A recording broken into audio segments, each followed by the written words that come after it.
Beleza? O presidente está testando aqui o microfone. Ninguém de vocês vai pro céu. Ok. Estamos ao vivo aqui, viu? Não tem problema não, tô falando a verdade. Por que então? Tem de gente aqui, ué. Quanto tempo tem que você não viu gente assim, Hugo? A última vez na apresentação do Claudinei. Vamos lá então aqui com o Hugo Jorge Bravo, presidente do Vila, para falar um pouco mais sobre tudo isso, né, Hugo? Primeiramente, boa noite. É sempre bom falar contigo e nós, imagino que quase todos aqui estivemos mais cedo no Ministério Público de Goiás, depois que estourou essa situação que já vem se arrastando aí há um tempo, desde o ano passado. E eu gostaria que você, primeiramente, fique à vontade aí para falar, mas do início, de como você descobriu, como tudo isso aconteceu com Vila Nova. Boa noite, Hugo. Boa noite. Primeiro, agradecer a Deus aí, mais um dia de vida, com muita saúde e alegria, presença de todos aí. Lamentável estarmos falando dessa forma, né? Porém, o posicionamento do clube ele iria transcorrer após a condução do Ministério Público no tocante aí à apresentação da operação aí para vocês da imprensa. A situação é bom que se diga, esclarecer algumas coisas antes de iniciar. A imprensa tem que ter um cuidado muito grande na hora de levar a notícia para as pessoas. Por exemplo, eu até vendo ali no Twitter ali do próprio Charles Pereira, não pode ser dessa forma que se conduz. Primeiro, ele afirma ali o Vila Nova teria que fazer um pênalti na última partida. Não é o Vila Nova. O Vila Nova nunca compactuou com nenhum tipo de situação dessa. Um atleta que deveria fazer. Outro ponto importante é a forma como se coloca lá que a direção do clube ficou sabendo através de um jogador. Não ficou sabendo através de um jogador. Outro ponto, que ele fala lá que na conta do Domingos teria recebido valores que seriam distribuídos a jogadores. E isso até o momento, e eu vou falar também sobre isso, o que nós tínhamos levantado até repassarmos todos os dados ao Ministério Público, não foi bem dessa forma. Então, vamos direto do que aconteceu. Primeiro que aqui nós pregamos sempre pela ética no esporte, cumprimento, respeito aos valores morais. E quando acontece alguma coisa dessa, principalmente embaixo do nariz, é igual uma facada no peito. Porque isso aí, quando a pessoa tenta fazer isso no futebol, principalmente na gente que, a gente tem que ser bem sincero, nos últimos anos a gente trabalhou muito mais próximo do inferno do que do céu. Você trabalha ali no limite praticamente para não cair. Ou trabalhar no limite, igual foi 2020, para subir. Uma ação individual que você não tem um controle nenhum dela, coloca todo um sonho, coloca todo um trabalho, coloca todo o empenho de várias pessoas em segundo plano. E aí você, posteriormente, recebe por uma ação individual dessa aí os mais variados tipos de consequências dessas ações. Então, é algo repugnante, criminoso, afinal de contas está isso, uma das disposições criminais do Estatuto do Torcedor. Além disso, tem os crimes conexos a essa ação criminosa. Os promotores falaram, lavagem de dinheiro, própria associação criminosa, enfim. Então, as coisas é engraçado, que isso é a coisa na vida, né? Você só descobre quando dá errado, né? Quando dá errado, aí é quando vem aquele burburinho e às vezes você pesca. E foi assim que aconteceu. Tentou-se fazer num jogo do Vila, no caso no Vila Esporte, que ali tivesse uma ação individual que não aconteceu. Um jogador do Vila, em tese, deveria praticar um pênalti no primeiro tempo, o que não aconteceu. Essa ação, quando ela não aconteceu, alguém foi prejudicado com isso. E é bom que se diga que as principais vítimas de todo esse esquema são os clubes e as bancas de apostas. Porque quando esse tipo de pessoa que aposta para manipular o resultado, ele conta com resultado improvável. Então, quando você tem um resultado improvável, você tem ali a banca de aposta pagando 7, 10, 15 vezes o que você aposta. Então, ali você quebra a banca também. Porque o que dá lucro para a banca, lógico que é o resultado improvável, mas não é o improvável que o cara vai lá e põe muito dinheiro. É o improvável que ele faz com que ele, vamos dizer, a maioria apostou no lógico, o ilógico aconteceu, eles perderam aquilo, ele pagou aquela parte ali e ficou com lucro. Mas nesse caso você tem ali uma pessoa que aposta muito no improvável e ali ele tira um lucro muito grande, muito acima do estimado pelas casas de aposta. Então, enfim, passou o jogo, uns 3 dias depois do jogo, eu sou informado aí, não por jogador, mas um buchiche até fora do clube, olha só, o atleta teria envolvido aí. Eu também não tenho compromisso com ficar omitindo nada também, não. É isso aí mesmo. O atleta teria envolvido num esquema de aposta.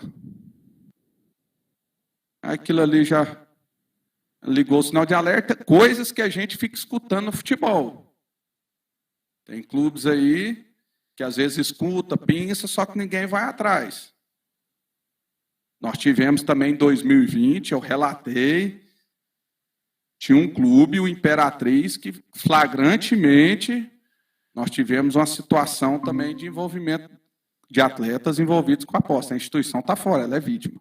É o atleta envolvido com a aposta. Porém, naquela ocasião, não foi adiante. Então, comecei a tomar pé da situação e buscar informações em relação ao que estava acontecendo. E, por incrível que pareça, eu fui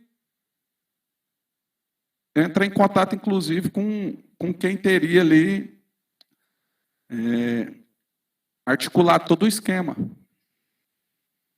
E aí essa pessoa nos relatou que a combinação seria no jogo Vila Esporte, um pênalti no primeiro tempo, e que isso aí teria também sido uma combinação em outras 2 partidas daquela última rodada.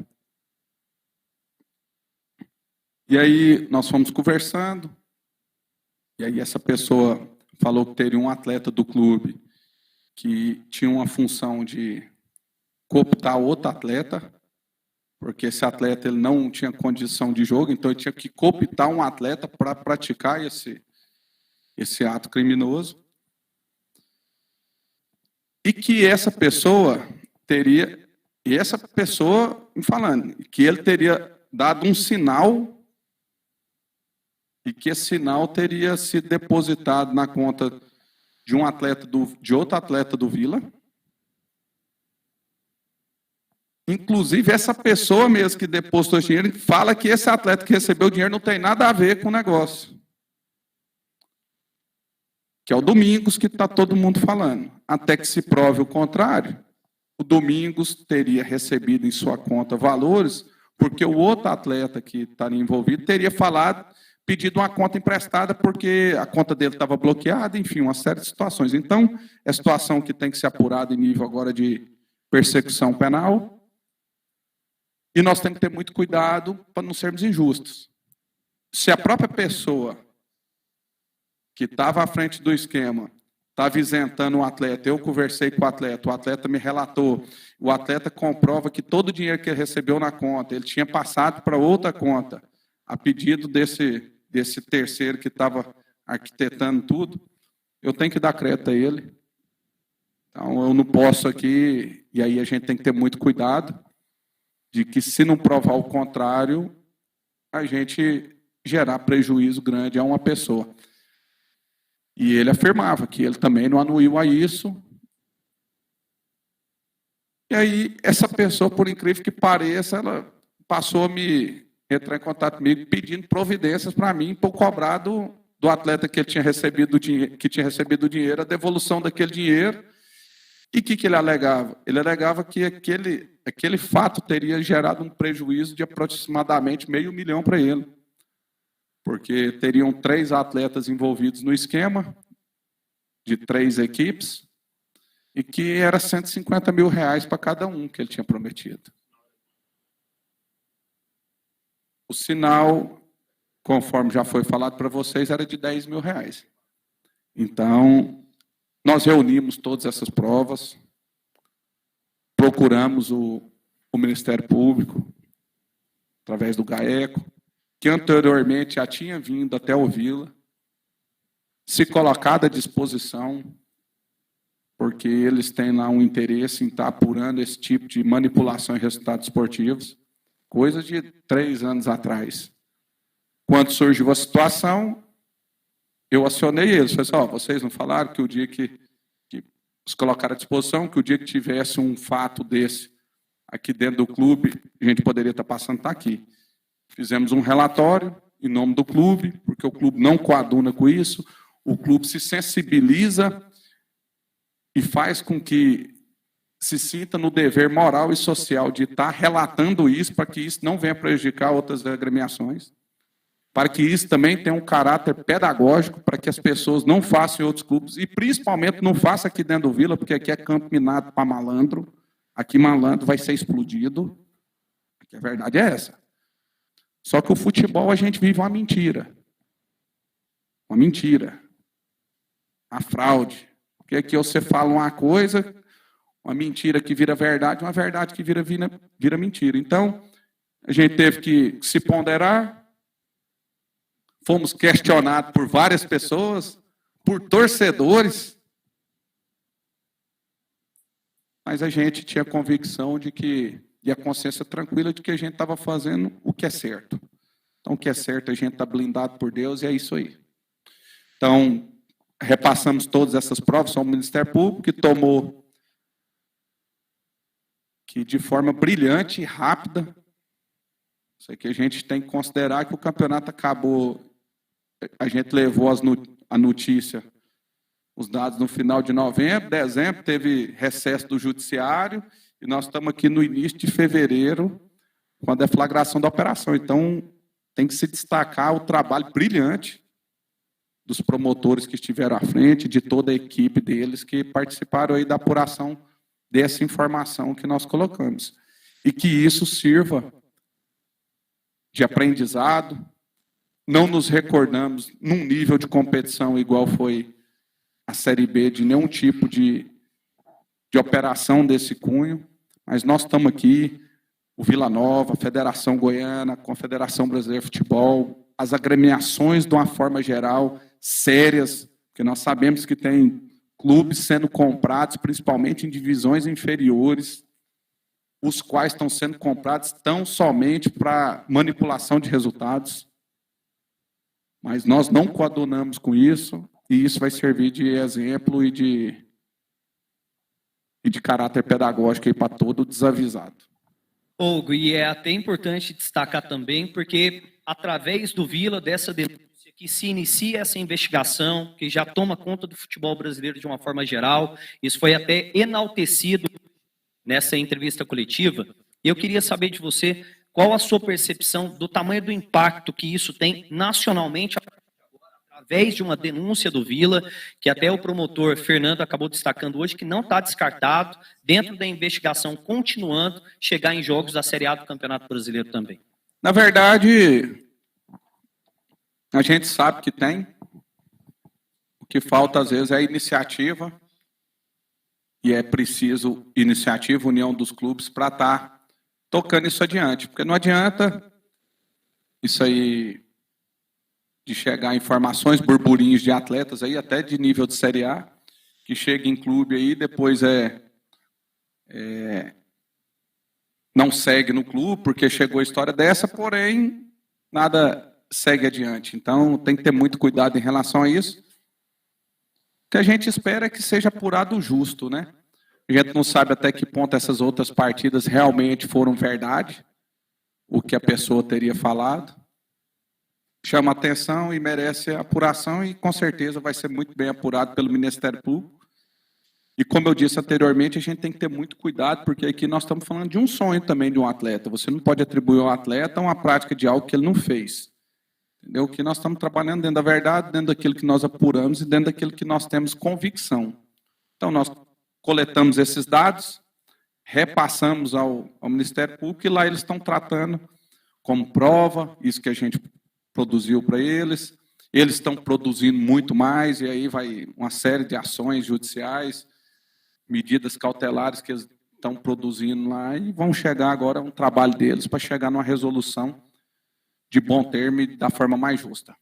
Presidente, o jogador que foi cooptado aí pelo esquema fraudulento, ele tinha o papel de convencer algum dos companheiros dele a praticar o pênalti no primeiro tempo. Isso.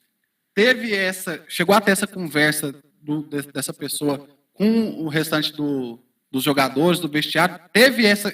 Não foi no vestiário, foi em outro momento, teve a conversa, foram completamente rechaçados, inclusive falar que eles iam dar até um couro nele aqui dentro. Porque, e é uma coisa que a gente sempre primou aqui dentro, foi por trazer atletas de caráter. E aí, às vezes, um ou outro entra no meio ali, mas já é pensado por alguém que tem caráter, que vai te blindar nessas situações. E isso fez com que a gente chegasse aqui até hoje, apesar de todas as dificuldades, cumprindo os nossos objetivos ano a ano. Ô, presidente, no ano passado, quando surgiu o burburinho, né, nos bastidores, houve a rescisão do jogador. E agora outro jogador aqui foi citado, que até vinha jogando, está no grupo atual, né, que é o Domingos. Como é que fica a situação dele, já que ele foi citado? Não se sabe, porque ainda há uma investigação, mas ele já foi citado. Como é que fica a situação dele? Meu amigo, eu já até respondi essa pergunta. Mas eu vou lhe falar novamente que aqui não tem justiceiro para ficar fazendo justiça desmedida aí, apontando o dedo sem ter prova. Se a gente tivesse convicção de que ele teria envolvido de má fé nesse esquema, ele teria afastado, porque aqui eu não tenho dó de ninguém, eu tenho amor na minha vida. Meu pai, minha mãe, meus irmãos, minha avó, minha madrinha, minha mulher e meus filhos. E esses aí eu tenho amor. Resto, amigão, zero. Então é o seguinte, pisou na bola, já era. Então, essa questão que eu esclareci para você e o que foi informado é que ele teria recebido os valores,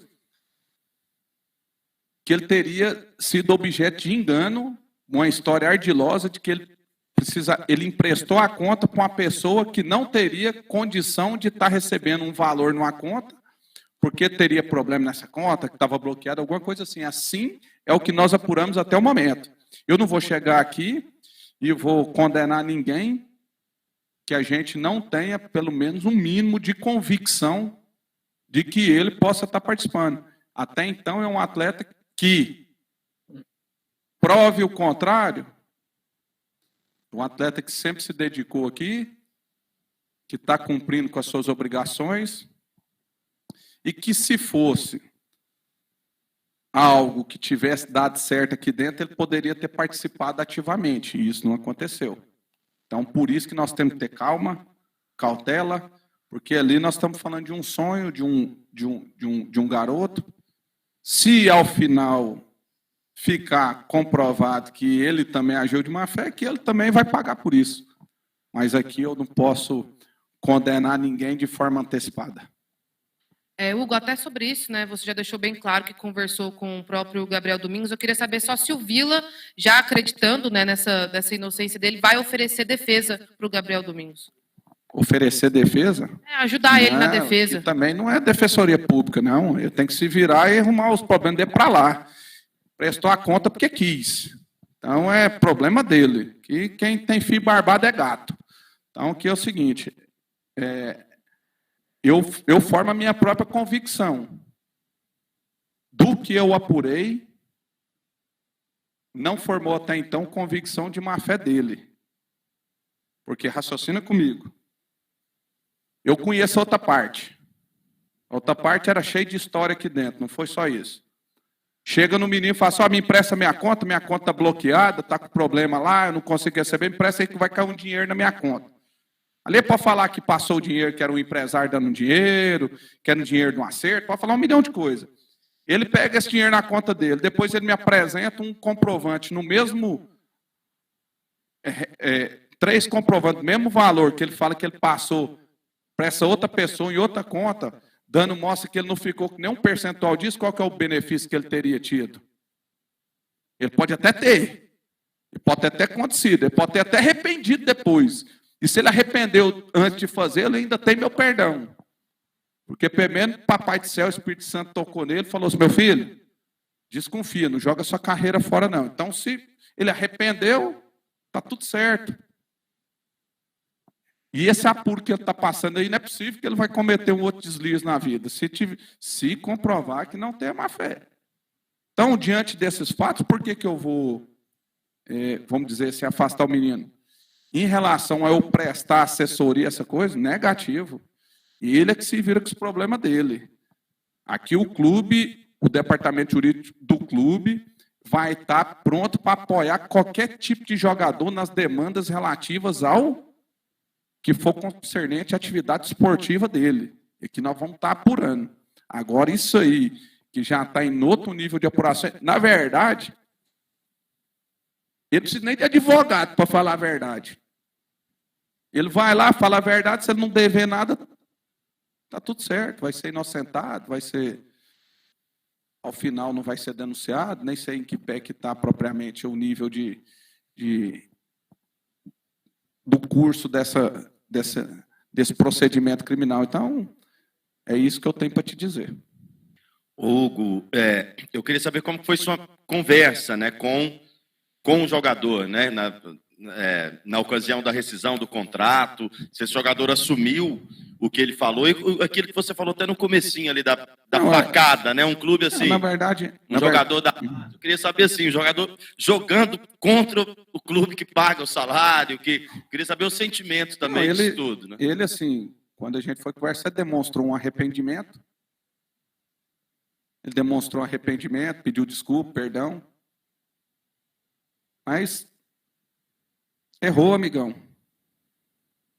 Cada ato tem sua consequência. Então, não é assim? Você saiu de casa, você está disposto a fazer qualquer coisa de errado, infelizmente. Nós não estamos aqui para ser paladino da justiça, mesmo porque não tem ninguém aqui dentro que é 100% puro. Tem ninguém aqui dentro que é 100%, vamos dizer, que nunca pecou, que nunca fez nada de errado, que nunca vacilou, vamos dizer assim. Mas errou, cara. Errou. Vamos dizer, foi identificado o erro, um erro que a gente considera grave, e agora ele tem que prestar contas para a justiça. Não tem o que fazer. Aqui nós não estamos lidando aqui com criança. Você vai lá, dá um corretivo ali, e às vezes ele está num caminho desviado, e às vezes você apruma ele e vai embora. Não, nós estamos falando aqui de atleta profissional. Não tem o que fazer. Errou. Chicote estrala, né? Hugo, a gente vê que a relação está muito próxima assim, dos clubes e até de alguns campeonatos com as casas de apostas, né? A maioria dos clubes hoje de futebol brasileiro tem patrocínio de casas de apostas. Você acredita que após esse capítulo tão importante que está acontecendo hoje, essa relação dos clubes com os patrocínios de casas de aposta possa mudar? Não. Eu volto a falar, Natália, que no início eu elenquei como vítimas quem? As casas de aposta e os clubes. Inclusive, as casas de aposta, elas têm que estar até próximas dos clubes. Existem aí, não sei se vocês sabem, por exemplo, o Campeonato Paulista, há até programa que identifica as apostas fraudulentas. Existem, se eu não estou enganado, em São Paulo, até uma delegacia específica para estar apurando esse tipo de crime. Então, os clubes e as casas de apostas, eles vão ter que estar cada vez mais próximos. Mas, nós estamos falando aqui de um jogo, de uma aposta, e as casas de apostas estão fomentando o campeonato. Tem como que a gente virar as costas para as grandes empresas de apostas, que elas também são sérias.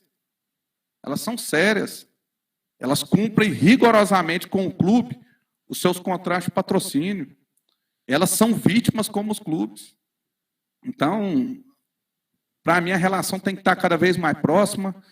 As casas de apostas, hoje, elas são grandes fomentadores dos clubes como modelo de patrocínio, e tem que ser mesmo, porque é um mercado em que eles ganham muito, a pessoa está disposta a apostar, igual ele aposta em jogo do bicho, igual ele vai lá em Las Vegas apostar em cassino. Eu acho, inclusive, que o Brasil tinha que regulamentar logo isso aí.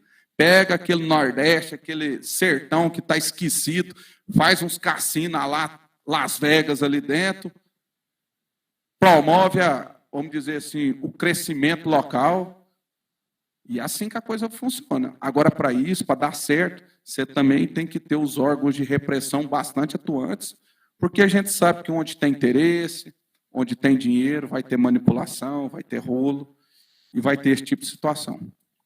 Presidente, você falou que o atleta, ele, na conversa contigo, pediu perdão e tudo, mas, assim, me parece que já era um jogador, de certa forma, vou usar aqui um adjetivo ruim, mas, assim, meio que problemático.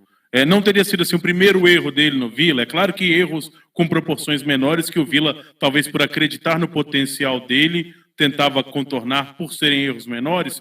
Qual que era a relação assim do Vila com o jogador nessa questão comportamental dele? Era um atleta que ele tinha um comportamento mais, vamos dizer, era mais trazer um certo probleminha a mais para nós, porém a qualidade dele fazia com que você fosse ajustando, mas chega um ponto que aí você tem que encerrar esse tipo de relação, porque vai tomando uma proporção que não é legal. Então,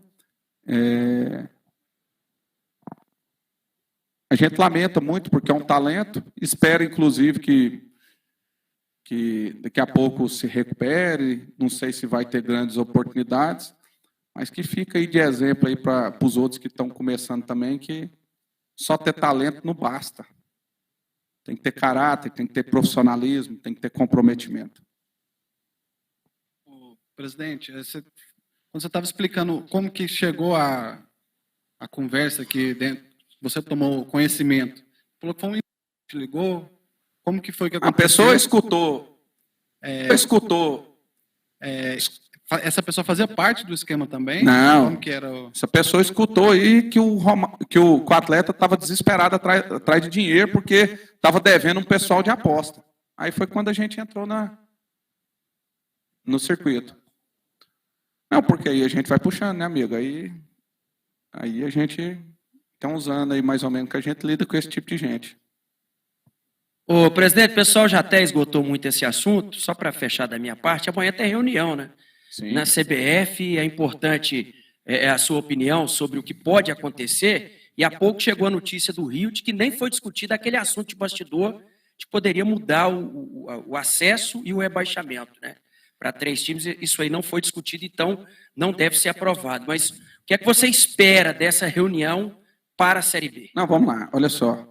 Não foi discutido hoje porque qualquer mudança que for acontecer, ela não vai valer para esse campeonato. Então, isso aí, com certeza, e é o que eu já estou sentindo aí, pelo que a gente vê dos outros clubes, vai ser uma matéria que vai ser levada à discussão.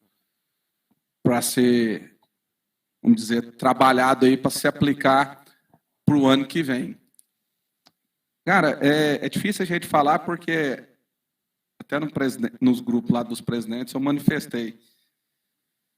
Aqui para nós, se a gente for ver assim, ao longo dos últimos 30 anos, a gente está mais próximo do inferno do que do céu. Então, a gente até nesse ponto, a gente fica até confortável em defender a manutenção dos 4, subir e descer. Porque o que eu penso? Eu falo aqui tranquilamente, o dia que Papai do Céu abençoado, é tudo certo aí, a gente conseguir lá, se o Vila subir na mão que eu considero certa, mão certa, eu não estou falando que é na minha mão, longe disso, mas na mão de quem tem responsabilidade com o clube, o Vila vai se organizar com a Série A. Ou melhor, se ajustar com a Série A, porque organizado nós somos. Então, Ali a gente conseguiria tranquilamente, na mão de uma pessoa que tivesse um pensamento coerente, organizar o clube. E isso, quando você pega aí um clube que vai e volta, ele volta no outro padrão. E, na verdade, os clubes de Série B, C, D, os clubes que disputam estaduais, eles precisam ser vistos como as galinhas dos ovos de ouro. Daqui é que saem os grandes jogadores para os gigantes do futebol brasileiro. Então, quanto mais gente você promover, bater lá em cima, por mais que não fique e volte, é melhor. Aí vem a discussão daquele que acha e que tem uma estrutura de Série A quando ele cai para a Série B. Amigo, se organiza que você vai bater e vai voltar no outro ano. Aí veio uma discussão do grupo, até de uma pessoa que eu considero um cara dos maiores cartolas do país. Ele fala que... Aí ele falou assim, não, o Botafogo e o Vasco tiveram que se tornar SAF para voltar para a Série A, e não pode ser assim. Aí eu tive que falar, cara, o Botafogo e o Vasco não se tornou, e o Cruzeiro não se tornaram SAF porque caíram para a Série B. De forma alguma. Eles se tornaram SAFs por necessidades decorrentes de um modelo de gestão de décadas. Então você não pode atribuir a isso. Porém, o que eu acho que vai acontecer, estava até falando com o Bittar mais cedo, eu acho que esse negócio vai acabar emplacando. Dos três, por quê? As principais ligas do mundo, se a gente for olhar, elas têm esse modelo de cair 2, 3. Então, eu acho que depois isso vai acabar passando.